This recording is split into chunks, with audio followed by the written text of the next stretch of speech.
Hi అండి, welcome to సాహితీ Vasanthi and blogs. ఈరోజు అయితే కాకరకాయ కారం అయితే చేస్తున్నాను. నేను యూట్యూబ్లో వచ్చేసి ఒకసారి ట్రై చేశాను, కానీ చాలా బాగుంది.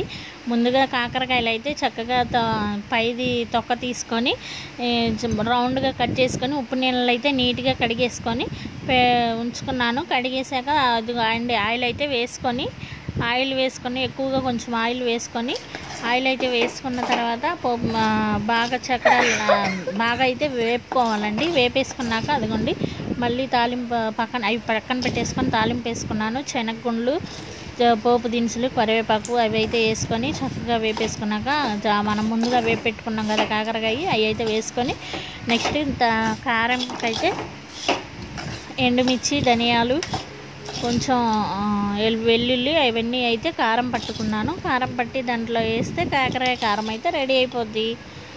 మీలో ఎంతమంది కాకరకాయ కారం అంటే తెలుసు, మీరు ఎలా చేస్తారో కామెంట్ చేయండి ఫ్రెండ్స్. ఓకేనా ఫ్రెండ్స్, బాయ్.